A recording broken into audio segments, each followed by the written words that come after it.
তোমরা নিশ্চয়ই ভালো আছো। তোমাদের আগের ক্লাসটা তোমরা যদি খুব ভালো করে লক্ষ্য করে থাকো তাহলে সেখানে আমরা মহাবিশ্ব, মহাকাশ এই বিষয়গুলো নিয়ে তোমাদের সাথে কথা বলেছি। তোমরা বইয়ের অংশগুলো অবশ্যই রিডিং করো। সেখানে কোথাও কোনো জায়গায় বুঝতে অসুবিধা হলে আমাকে কমেন্টসে জানিয়ে দাও। যেহেতু আমাদের পড়াশোনাটা এভাবে চালিয়ে যেতে হবে, আমাদের শিক্ষা কার্যক্রমটা অব্যাহত রাখতে হবে, তাই আমি আশা করতেছি যে তোমরা তোমার বাবা মা সহায়তায় বাসায় পড়াশোনাটা করো। আজকে আমরা আলোচনা করব এই অধ্যায়েরই পার্ট 3 উপগ্রহ। এই উপগ্রহ নিয়ে কথাবার্তা আজকে থাকবে। সেই ক্ষেত্রেও তোমরা খাতা কলম নিয়ে প্রস্তুত থাকো। আমি কিছু কথা বলবো যেগুলো তোমাদের জানার পরিধিকে আরও বৃদ্ধি করবে, আর যেগুলো পরীক্ষায় লিখতে হয় বা যেগুলো আমাকে মুখস্থ করতে হবে সেই কথাগুলো আমি এখানে লিখে রাখছি। এর বাইরেও আরও অনেক কথা আছে যেগুলো হয়তো উপর ক্লাসে আসলে তোমাদেরকে তখন বোঝানো হবে, এখন বললে হয়তো তোমরা সেটা বুঝতে পারবে না। তাহলে তোমরা খাতা কলম নাও। খাতা কলম নিয়ে আমি যেভাবে তোমাদেরকে ইনস্ট্রাকশন দিচ্ছি ধীরে ধীরে তোমরা সেভাবে খাতাটায় আগে তুলে নাও। তারপর আমি যে কথাটা বলতেছি সেটা শোনো মনোযোগ দিয়ে। নিশ্চয়ই পরের অংশটুকু তোমরা অলরেডি পড়ে ফেলেছো, কিন্তু হয়তো তোমাদের মনে অনেক প্রশ্ন আসছে কারো, সেই প্রশ্নের উত্তরগুলো আজকে তোমরা পেয়ে যাবা। তাহলে আমরা উপগ্রহ নিয়ে একজন আমাকে গত ক্লাসে জানিয়েছিল যে স্যার উপগ্রহ নিয়ে আলোচনা করেন নাই।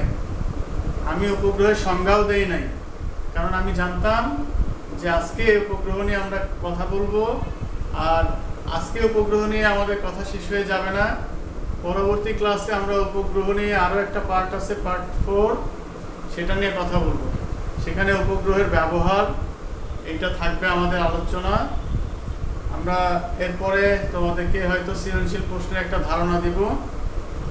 তোমাদের লিখিত পরীক্ষার একটা পার্ট থাকবে, এমসিকিউ একটা পার্ট থাকবে। প্রত্যেকটা পার্টই যেন তোমরা খুব ভালো মতো শিখে যাও সেই আশা করতেছি। আর অবশ্যই ভিডিওটা তোমরা মনোযোগ সহকারে শুনবা। প্রয়োজনে স্ক্রিনটা বড় করে নিলে দেখতে লেখাটা সুবিধা হবে। তোমরা নিজেরা না পারলে বাবা মার সহায়তা নাও। আশা করতেছি যে তোমরা আজকের ক্লাসটাও গত ক্লাসের মতো এনজয় করবা, এবং সেক্ষেত্রে তোমাদের মনের আরও অনেক কিছু জানার যে ইচ্ছা বা স্পৃহা সেটা পূরণ হতে সমর্থ হবে। তাহলে উপগ্রহ যদি বলা হয় যে উপগ্রহ কি, তাহলে আমরা এক কথায় সেটাকে কি বলতে পারি সেটা লিখতেছি। কোন গ্রহকে কেন্দ্র করে, লেখো খাতায়, কোন গ্রহকে কেন্দ্র করে আবর্তিত একটি নির্দিষ্ট আকৃতির ও ভর বিশিষ্ট বস্তু সমূহকে উপগ্রহ বলে। অনেকে হয়তো মিস করে গেছো, আবার খেয়াল করো। আমি বলছি, কোন গ্রহকে কেন্দ্র করে আবর্তিত একটি নির্দিষ্ট আকৃতির ও ভর বিশিষ্ট বস্তু সমূহকে উপগ্রহ বলে। গ্রহ কি নিশ্চয়ই তোমরা আগের ক্লাসে খুব ভালো মতো শিখে আসছো। পৃথিবী হচ্ছে সৌরজগতের সূর্যের অন্তর্ভুক্ত গ্রহমণ্ডলীর একটা গ্রহ। আর গ্রহকে আবর্তিত মানে গ্রহকে সেন্টার ধরে নিয়ে তার চারিপাশে ঘূর্ণায়মান কোনো বস্তুকেই আমরা বলতেছি উপগ্রহ। তবে এখানে শর্ত থাকে যে একটা নির্দিষ্ট আকৃতির এবং ভর বিশিষ্ট হতে হবে। গ্রহের ক্ষেত্রে একই কথা ছিল যে গ্রহ হতে হলে তার একটা নির্দিষ্ট আকৃতি এবং ভর থাকতে হবে। উপগ্রহের ক্ষেত্রেও ঠিক একই আকৃতি, আর অবশ্যই সেটা গ্রহকে কেন্দ্র করে আবর্তিত হবে। সৌরজগতের যে চিত্রটা আছে বইতে, সেখানে খুব ভালো মতো খেয়াল করলে দেখবা সূর্যকে কেন্দ্র করে চারিদিকে ঘুরতেছে বিভিন্ন কক্ষপথে গ্রহ। এরপর কোনো একটা গ্রহকে কেন্দ্র করে তার চারিপাশে যে বস্তু কণাটা ঘুরতেছে সেটাকে আমরা উপগ্রহ বলতেছি। এখন পৃথিবীর উপগ্রহ একটা, সেটা হচ্ছে চাঁদ। আরো অন্য গ্রহের উপগ্রহ অনেকগুলো আছে, সেই সম্পর্কে বিস্তারিত বইতে আছে, তোমরা সেখানে দেখে নাও। আমি আর বেশি কিছু বলবো না, যেহেতু আমাদের চেনা জানা অংশটা নিয়ে আলোচনা করতেছি। পৃথিবীর উপগ্রহ হচ্ছে চাঁদ। উপগ্রহের আলো ও তাপ নেই। তাহলে উপগ্রহের আরেকটা শর্ত বা বৈশিষ্ট্য পাওয়া গেল যে উপগ্রহের আলো থাকবে না, নিজস্ব কোনো আলো থাকবে না, তাপও থাকবে না। মানে সে আলো বিকিরণ করে না, তাপও বিকিরণ করে না। সেই অর্থে তাহলে স্যার আমরা কিভাবে দেখতে পাই? আলো যেখান থেকে না আসে সেই জিনিসটা তো আমরা দেখতে পাই না। তাহলে আমরা যেটা দেখতে পাই সেটা হচ্ছে চাঁদের উপরে সূর্যের আলো পড়ে সেখান থেকে যখন আলোটা প্রতিফলিত হয়ে আসতেছে, সেই আলোর কারণে আমরা চাঁদটাকে দেখতে পাই। সেই অর্থে আমাদের কাছে রাতের বেলা মনে হচ্ছে যে রাতে তো চাঁদ সূর্য নাই। আবারও বলতেছি, সূর্য কিন্তু অস্তমিত হয় না। সূর্য যে জায়গায় আছে সেই জায়গায় তার সে আবার ছায়াপথে ঘূর্ণায়মান আছে। আর সূর্যকে কেন্দ্র করে আমরা ঘুরতেছি, ফলে আমরা আমাদের ঘোরার পথে কখনো সূর্যের দিকে, কখনো সূর্যের বিপরীতে অবস্থান করার কারণে কখনো দিন কখনো রাত সৃষ্টি হচ্ছে। ঠিক রাতের আকাশে আমাদের দিকে সূর্যের বিপরীত হয়, রাত দেখা গেল, চাঁদের উপরে দেখা যাচ্ছে সূর্যের তখন অন্য অ্যাঙ্গেল থেকে আলোটা পড়ে, সেই আলোটার প্রতিফলিত অংশটাই আমরা দেখতে পাই। দিনের বেলা কেন দেখি না? যদি এই প্রশ্নটা আসে, তোমাদেরকে বুঝতে হবে যে আমরা একই সময় যেই আলোটা সবচেয়ে বেশি উজ্জ্বল সেটাকে দেখতে পাই, যেটার আলো কম সেটাকে আমরা বুঝতে পারি না। তোমার ঘরে তুমি একই সাথে দুইটা জায়গায় দুইটা লাইট লাগাবা, সবচেয়ে উজ্জ্বল আলোটা কারণে তোমার সবচেয়ে অনুজ্জ্বল আলোটা তুমি বুঝতেই পারবে না যে সে আছে কি নাই। আবার ডিম লাইটটা জ্বলতেছে, সাথে সাথে মনে করো যে আমার 100 ওয়াটসের বাল্বও জ্বলতেছে, ডিম লাইটের আলো তোমার কাছে মনেই হবে না যে সেখানে আলো আছে। কিন্তু রাতের বেলা যখন আমি ঘুমাতে যাই তখন 100 ওয়াটসের আলোটা বা বাল্বটা যখন বন্ধ করে দিচ্ছি তখন ডিম লাইটের আলোটা অনেক বেশি মনে হচ্ছে। সেই কারণে সূর্যের আলোর তীব্রতা অনেক বেশি থাকায় দিনের বেলা সেখান থেকে চাঁদে আলো পড়ে প্রতিফলিত হয়ে আসতেছে, কিন্তু সেই আলোর পরিমাণটা কম। সেই অর্থে চাঁদকে আর তখন আমরা খুব ভালো মতো বুঝতে পারতেছি না, তার অবস্থানটা জানতে পারতেছি না, কিন্তু তখনও চাঁদ অবস্থান করতেছে। কিন্তু রাতের বেলা দেখা যাচ্ছে আমাদের কাছে সূর্যের আলোর তীব্রতাটা প্রখর না থাকায় সেটা তখন চাঁদ থেকে সামান্য যে আলোটা প্রতিফলিত হয়ে আসতেছে সেটার কারণে আমরা চাঁদকে তখন অনেক বেশি উজ্জ্বল বলে মনে হচ্ছে। তাহলে পৃথিবীর প্রাকৃতিক উপগ্রহ হলো চন্দ্র বা চাঁদ। আবার খেয়াল করো, শেষ অংশটুকু বলতেছি যে পৃথিবীর প্রাকৃতিক উপগ্রহ হলো চন্দ্র। প্রাকৃতিক বললাম কেন? কারণ আমরা জানি যে এটা আমরা সৃষ্টি করি নাই, এটা প্রকৃতিতে সৃষ্টিকর্তার সৃষ্টিতেই আবর্তিত একটা বস্তু না। আমরা জাস্ট শুধু তাকে আইডেন্টিফাই করে তার একটা নাম দিয়েছি। তাহলে প্রাকৃতিক যেহেতু কথাটা আসতেছে, তাহলে নিশ্চয়ই প্রাকৃতিক না হয়ে কৃত্রিম হওয়ার একটা সম্ভাবনা আছে। সেই অংশটুকুতে আমরা যাব পরের ধাপে, যে আমাদের আবার একটু উপগ্রহ নিয়ে যারা মিস করে গেছে তাদের জন্য একবার বলে যাচ্ছি, কোনো ওয়ার্ড তুলতে যে ভুল হতে পারে, বুঝতে অসুবিধা হতে পারে। কোনো গ্রহকে কেন্দ্র করে আবর্তিত একটি নির্দিষ্ট আকৃতির ও ভর বিশিষ্ট বস্তুসমূহকে উপগ্রহ বলে। উপগ্রহের আলো ও তাপ নেই। পৃথিবীর প্রাকৃতিক উপগ্রহ হলো চন্দ্র। এটা আমার উপগ্রহ বলতে কি বোঝায়, সাথে উদাহরণ হিসেবে আমরা এটা পৃথিবীর প্রাকৃতিক উপগ্রহ হিসেবে চন্দ্র বলতেছি, এটা আমরা লিখলাম। এরপরে আসতেছে উপগ্রহের প্রকারভেদ। তাহলে উপগ্রহ দুই প্রকার, যথা উপগ্রহ কয় প্রকার? দুই প্রকার। যথা একটা হচ্ছে প্রাকৃতিক উপগ্রহ আর একটা হচ্ছে কৃত্রিম উপগ্রহ। আমরা জায়গাটাকে অল্প জায়গার মধ্যে বোঝানোর জন্য এভাবে লিখতেছি, তোমরা তোমাদের মতো করে সাজায় লেখো, কিন্তু মূল অংশটুকু থাকলেই চলবে। তাহলে উপগ্রহ দুই প্রকার, এক নাম্বার হচ্ছে প্রাকৃতিক উপগ্রহ, দুই নাম্বার হচ্ছে কৃত্রিম উপগ্রহ। এরপরে আমরা চলে যাচ্ছি প্রাকৃতিক উপগ্রহ তো না হয় বুঝলাম স্যার, কৃত্রিম উপগ্রহ কাকে বলে? হ্যাঁ, আমরা সেই বিষয়টা নিয়ে কথা বলবো। কৃত্রিম উপগ্রহ নিয়ে আমি একটা ছোটখাটো একটু বর্ণনা দেওয়ার চেষ্টা করতেছি, কারণ এই বর্ণনার মধ্যেই তোমার মনের কথাগুলো থাকবে। এখানে প্রশ্নটা আসলে নাম্বারের উপরে ভিত্তি করে তুমি কত বড় লিখবা সেটা নয় সিদ্ধান্ত নিবা যদি পরীক্ষা হয়, কিন্তু জানার জন্য আমার আপাতত এতটুকু তথ্য লাগবে। সেই আলোকে আমি যতটুকু না হলেই না ততটুকু আমি এখানে তোমাদেরকে লিখিয়ে দেওয়ার চেষ্টা করব। তোমরা কৃত্রিম উপগ্রহর অংশটুকুতে যাই, তোমরা খাতা কলম নাও। কোন গ্রহকে কেন্দ্র করে, উপগ্রহ তো গ্রহকে কেন্দ্র করেই হবে, সেই জন্য বলতেছি কোন গ্রহকে কেন্দ্র করে আবর্তিত কোন বিশেষ উদ্দেশ্যে স্থাপিত কোন বস্তু বা যন্ত্রসমূহ কে কৃত্রিম উপগ্রহ বলে।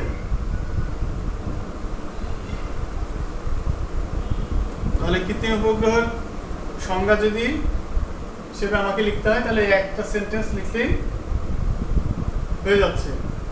যদি নাম্বার বেশি থাকে তখন আমাকে আরেকটু বেশি কিছু লিখতে হবে।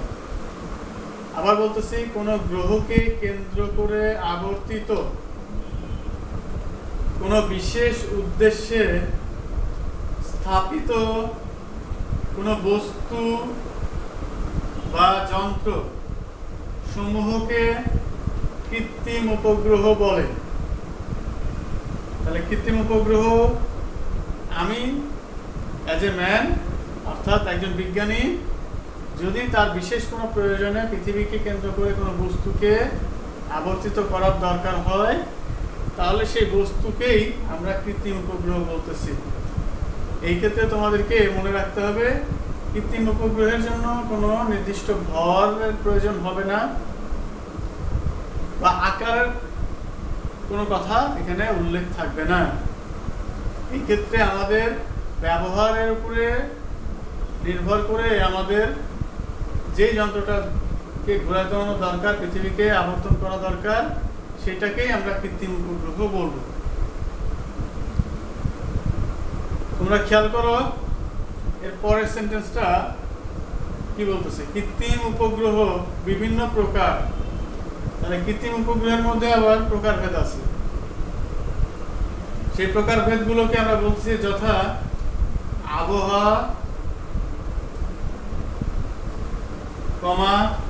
যোগাযোগ, সামরিক ইত্যাদি। ইত্যাদি মানে কি, আরো অনেক কিছু আছে। আমি জাস্ট সংক্ষেপে তিনটার কথা উল্লেখ করলাম। কৃত্রিম উপগ্রহ, তাহলে কৃত্রিম উপগ্রহ বিভিন্ন প্রকার, যথা আবহাওয়া, যোগাযোগ, সামরিক ইত্যাদি কৃত্রিম উপগ্রহ। তাহলে আমাদের আরো অনেক কিছু হয়তো বইতে আলোচনা আছে, আমরা সেই জায়গা থেকে কোনটা কোন কাজে ব্যবহার করা হয় সেটা নিয়েও কথা বলা হবে। আবার যেটাকে স্থাপন করতেছে যে দেশ, সে তার ইচ্ছা মতো একটা নামও দিতেছে, সেটা প্রথম কৃত্রিম উপগ্রহ কবে স্থাপিত হলো এটাও আমার অবজেক্টিভের জন্য দরকার হতে পারে। সেই কৃত্রিম উপগ্রহটার নাম কি এটাও আমার জানা দরকার, সেটাও ওইখানে বইতে উল্লেখ আছে। তোমরা সেই জায়গাগুলো অবশ্যই আন্ডারলাইন করে প্রশ্নটা কি হবে, উত্তরটা কি হবে সেটাও খাতায় নোট করে রাখো। তোমার পরীক্ষার জন্য লাগবে। আর বোর্ড পরীক্ষা না হলেও তোমাকে যেহেতু একটা অধ্যায়ের মধ্যে যে তথ্যগুলো আছে তার কিছু অংশ আয়ত্ত করলে তবেই তুমি পরীক্ষায় ভালো কিছু উপহার দিতে পারবা। তোমার জ্ঞানের পরিধিটা যাচাই করে তবেই আমরা তোমাকে প্রমোশন দেব। অতএব পড়াশোনার বিকল্প কোনো কিছুই হবে না। গত ক্লাসে একজন খুব ভালো ভালো তথ্য আমার কাছে উপস্থাপন করে কিছু তথ্য সে জানতে চাইছে। আমি তাকে সাধুবাদ জানাই। তাকে আমি বলেছি আমার কমেন্টসে উল্লেখ করে যে এটা ক্লাস 8-এর আলোকে হয়। আমি তোমাকে এর থেকে বেশি তথ্য আপাতত বললে বা তোমাদেরকে বললে তোমরা বুঝতে পারবা না বলেই বলি না। কিন্তু তোমার জানার মধ্যেও কিছু ভুল আছে। তুমি আরো যদি জানো, পড়াশোনা করো, তাহলে ধাপে ধাপে বিষয়গুলো অর্জন করতে পারবা। ইন্টারেস্ট থাকলে মানুষ অনেক কিছু জেনে নিবে। সেই ইন্টারেস্ট গ্রুপটা করতে হবে তোমার নিজের মধ্যে থেকেই। আচ্ছা, আমরা চলে যাচ্ছি। তোমাদের মনে প্রশ্ন আসতে পারে যে স্যার, পৃথিবীকে কেন্দ্র করে একটা বস্তু ঘুরতেছে কিভাবে, সে পড়ে যাচ্ছে না কেন? আচ্ছা, সেটা আবহাওয়া, যোগাযোগ, সামরিক এই ধরনের ক্যাটাগরিতে ভাগ করা হলো কেন? তাহলে আমরা যখন আরো কিছু করবো বা আরো কিছু বলবো তখন দেখা যাচ্ছে তোমার বিষয়টা পরিষ্কার হয়ে যাবে। তাহলে আমরা আগে সেন্টেন্সটা কমপ্লিট করে আসি, আমি আলোচনায় আরো কিছু বলবো তোমাদের। তাহলে মহাকর্ষ বলকে কাজে লাগিয়ে বিভিন্ন কক্ষপথে ও পর্যায়কাল সম্বলিত কৃত্রিম উপগ্রহ স্থাপন করা হয়। আর আমি বলতেছিলাম কিছুক্ষণ আগে যে কৃত্রিম উপগ্রহ কিভাবে স্থাপন করা হয়, সেটা কে সুতা দিয়ে বেঁধে আমি ঘোরাচ্ছি না, অথচ সে কিভাবে ঘুরতেছে পৃথিবীকে কেন্দ্র করে তার একটা কথা এখানে আমি উল্লেখ করতেছি যে মহাকর্ষ বলকে কাজে লাগিয়ে।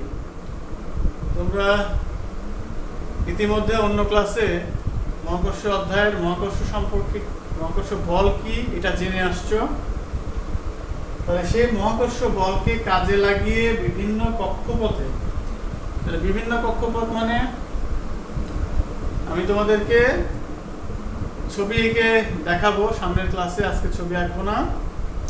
যে আমার পৃথিবীটা যদি একটা ফুটবল বিবেচনা করি, তাহলে ফুটবলের এক প্রান্ত থেকে শুরু করে আরেকটা ওইভাবে ঘুরে আসতেছে।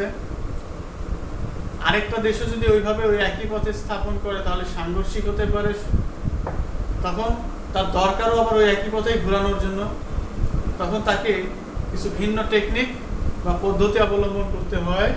সেই পদ্ধতিকেই একটা বলতেছে বিভিন্ন কক্ষপথ। তার মানে পৃথিবীকে আবর্তন করবে ঠিকই আছে, কিন্তু তার কক্ষপথটা একই পথ হবে না, একটু ডিফারেন্ট বা ভিন্ন হবে। সেই জন্য বলা হচ্ছে যে বিভিন্ন কক্ষপথ ও পর্যায়কাল সম্বলিত। পর্যায়কাল একটা ওয়ার্ড, সেটা নিয়ে আমি কথা বলবো। কৃত্রিম উপগ্রহ স্থাপন করা হয়। তাহলে কৃত্রিম উপগ্রহের ফুল সেন্টেন্সটুকু এতটুকু যা বলা হলো নিশ্চয়ই তোমরা সেটা তুলে নিতে পেরেছ। আমরা তার পরের অংশে কি বলতেছে সেটাতে কথা বলা। যেটুকু যা বুঝলাম কৃত্রিম উপগ্রহ সম্পর্কে নিশ্চয়ই আমাদের মনের অনেক প্রশ্ন ছিল, তার কিছুটা সামান্য কিছু আমি তোমাদের সাথে আলোচনা করেছি। আবার শুরু থেকে পুরো সেন্টেন্সটুকু পড়ে যাচ্ছি। কারো যদি কোনো জায়গায় তুলতে বা ভুল হয়ে যায় সেটা অবশ্যই তুলে নাও, আর আমার কথাগুলো মনোযোগ দিয়ে তোমার হাতের লেখার সাথে মিলিয়ে নাও। কোনো গ্রহকে কেন্দ্র করে আবর্তিত কোনো বিশেষ উদ্দেশ্যে স্থাপিত কোনো বস্তু বা যন্ত্রসমূহকে কৃত্রিম উপগ্রহ বলে। কৃত্রিম উপগ্রহ বিভিন্ন প্রকার, যথা আবহাওয়া, যোগাযোগ, সামরিক ইত্যাদি কৃত্রিম উপগ্রহ। মহাকর্ষ বলকে কাজে লাগিয়ে বিভিন্ন কক্ষপথে ও পর্যায়কাল সম্বলিত কৃত্রিম উপগ্রহ স্থাপন করা হয়। সম্প্রতি বাংলাদেশ সরকার একটা কৃত্রিম উপগ্রহ স্থাপন করেছে, নিজে করে নাই, অন্য দেশের সাহায্য নিয়ে অন্য দেশকে টাকা দিয়ে আমরা বলেছি যে আমাদের একটা কৃত্রিম উপগ্রহ নিজস্ব দরকার, তোমরা এটা পৃথিবীর যে কক্ষপথে স্থাপন করা লাগবে সেখানে স্থাপন করে দিবা। তার বিনিময়ে তার সাথে আমাদের একটা চুক্তি সম্পাদিত হয়েছে। এখন এই কৃত্রিম উপগ্রহটাকে আমরা এখন কাজে লাগাচ্ছি। তার পারপাস সেটা ভিন্ন হতে পারে, কাজের উদ্দেশ্য নিয়ে আমরা ভিন্ন ভিন্ন আকৃতির ভিন্ন ভিন্ন অবস্থানে কৃত্রিম উপগ্রহ স্থাপন করে থাকি। আবহাওয়া তথ্য জানার জন্য আমার কৃত্রিম উপগ্রহ বা স্যাটেলাইট দরকার। তাহলে আবহাওয়া পরিবর্তন আজ থেকে 50 বছর আগের আবহাওয়া, গড় তাপমাত্রা এটা জানা দরকার বিজ্ঞানীদের। তাহলে সেটা কিভাবে পাবে? সেখানে কৃত্রিম উপগ্রহের সংরক্ষিত যে তথ্য সেখান থেকে আমরা সেই তথ্যটা নিব।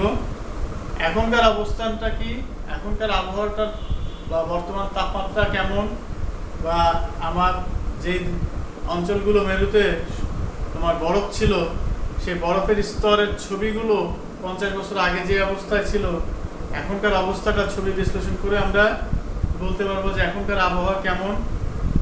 হঠাৎ কোনো সাগরে যদি নিম্নচাপের সৃষ্টি হয়, সেখানে যদি কোনো টর্নেডো বা জলোচ্ছ্বাসের সম্ভাবনা তৈরি হয়, তার তাৎক্ষণিক তথ্য বা চিত্র বা ছবি এটা উপগ্রহ বা স্যাটেলাইট থেকে আমাকে পাঠানো হবে। সেইখান থেকে বিশ্লেষণ করে আমি বলতে পারবো যে আজকে এই দেশে বা আমার এতটা সময় পরে আমার এখানে ঝড়টা এসে পৌঁছাবে, তার পূর্ব প্রস্তুতি নিতে পারবো। যোগাযোগ বলতে আমরা মোবাইলে কথা বলতেছি দেশের বিভিন্ন প্রান্তে সাথে বিদেশে লোকজনের সাথে। পৃথিবী গোল হওয়ার কারণে আমাদেরকে কথা বলতে হলে আমি যে কথাটা বলি সেই কথাটা চারিদিকে ছড়িয়ে যায়।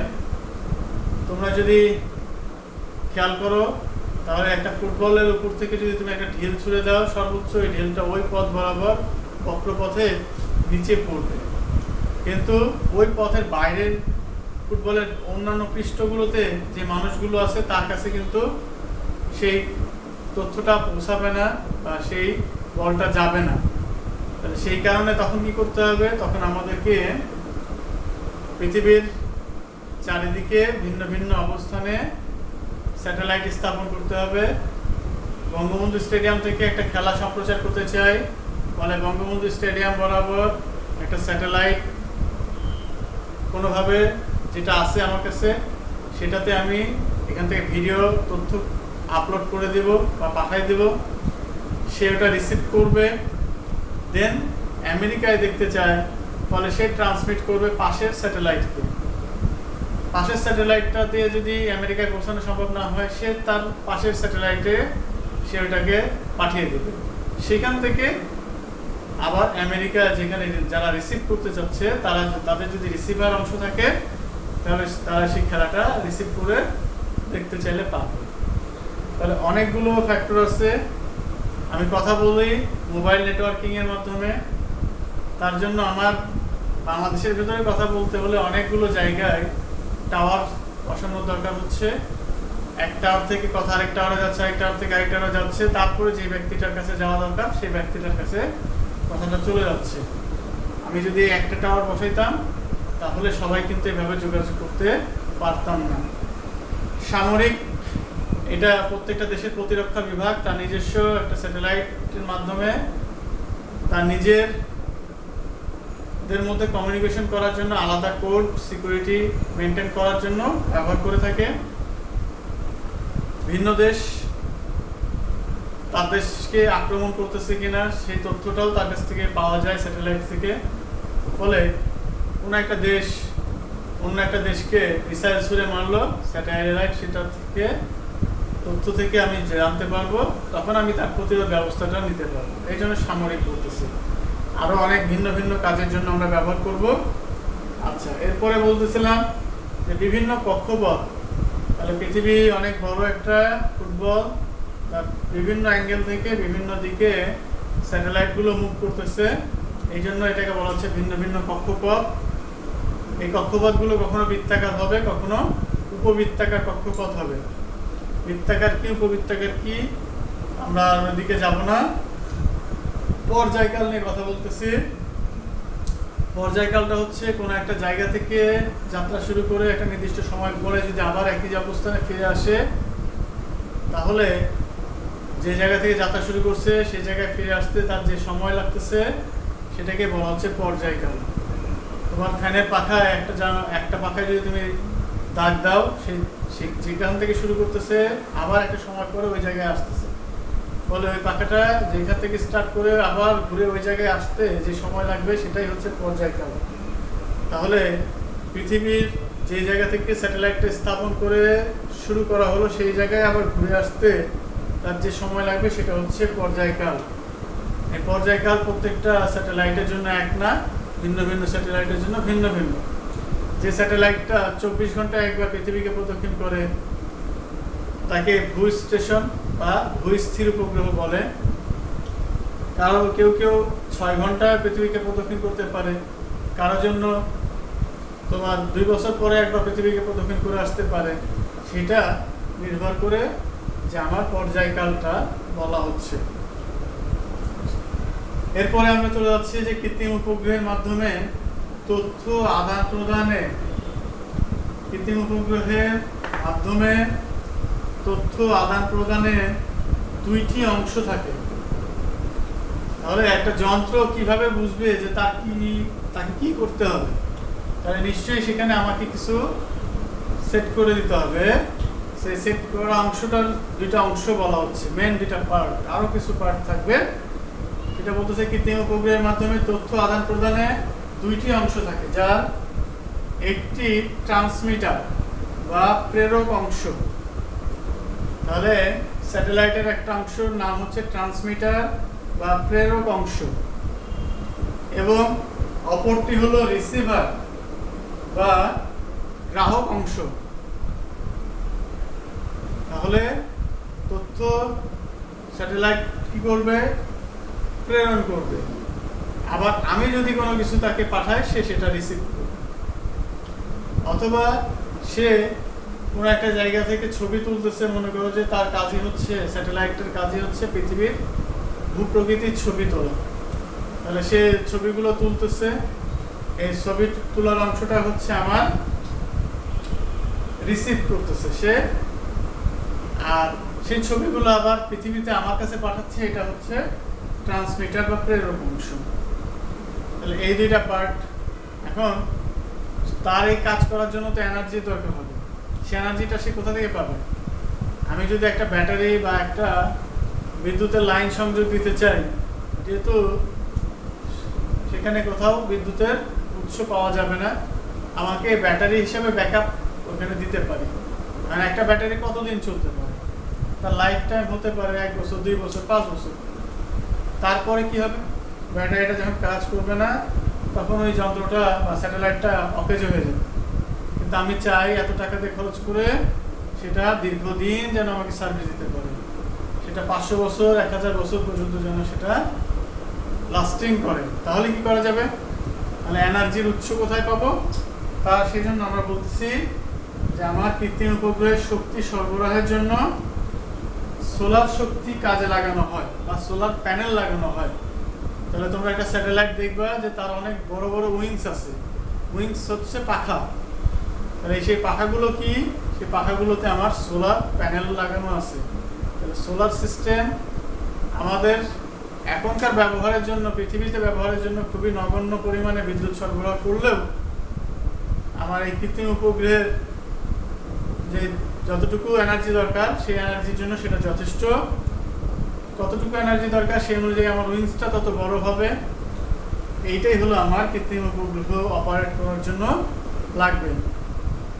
তাহলে কৃত্রিম উপগ্রহের শক্তিটা সূর্য থেকে পাওয়া যাবে, সূর্যের শক্তি কন্টিনিউয়াসলি সে পাবে, তার কারণে সে কাজ করবে, সেই কাজটা আবার পৃথিবীতে পাঠাই দেবে। অথবা আমি যদি তাকে কোনো ইনস্ট্রাকশন পাঠাই, সে সেটা রিসিভ করবে, সে অনুযায়ী সে কাজ করবে। বিষয়টা আমাদের আজকের আলোচনার পাঠ ছিল কৃত্রিম উপগ্রহ কি, উপগ্রহ কি, এই বিষয়টা তোমাদের সাথে প্রাথমিক কথাবার্তা। এর পরের দিন আমরা যেটা করবো, কৃত্রিম উপগ্রহটা ভিন্ন ভিন্ন কক্ষপথে যে ঘুরতেছে সেই কক্ষপথগুলো আমরা ছবি এঁকে দেখানোর চেষ্টা করব। আর এই যে কৃত্রিম উপগ্রহের বিভিন্ন অংশ, অর্থাৎ আবহাওয়া, যোগাযোগ, সামরিক আরো অনেক পার্ট আছে, সেই পার্টগুলোর ব্যবহার নিয়ে কথা বলবো। তো আশা করতেছি